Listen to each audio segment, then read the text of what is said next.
to make the world less vulnerable to food crisis. Climate change, COVID-19 and conflict. Three crises hugely impacting global food security and the basis for this conference of the United Nations. We want to bring together and better coordinate existing structures for combating hunger. Effort must be exerted to secure a grain corridor from Ukraine and enable grains and fertilizer export from Russia. Organized by the German government with support from the G7, UN Global Crisis Response Group and most vulnerable countries. The conference aims to provide solutions to food insecurity by addressing the triggers.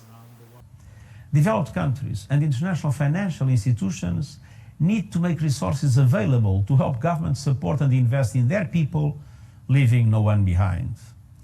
Developing countries that face debt default must have access to effective debt relief to keep their economies afloat and their people thriving.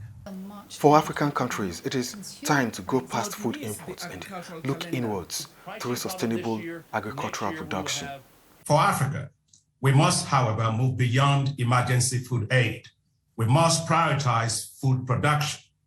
We have the technologies to feed Africa. Africa does not need bowls in hand to beg for food. Africa needs seeds in the ground to produce food for itself. Agro Zero Reject initiative by our ministry, agricultural mechanization, staple crops agro-processing zones, agricultural financing, import substitution. Policy aims at discouraging importation of commodities so that we can look inward. Participants voted for the Global Alliance for Food Security to ramp multisectoral collaboration to prevent a slide of vulnerable people into hunger and starvation. Onengiye, Fyneface, NT News.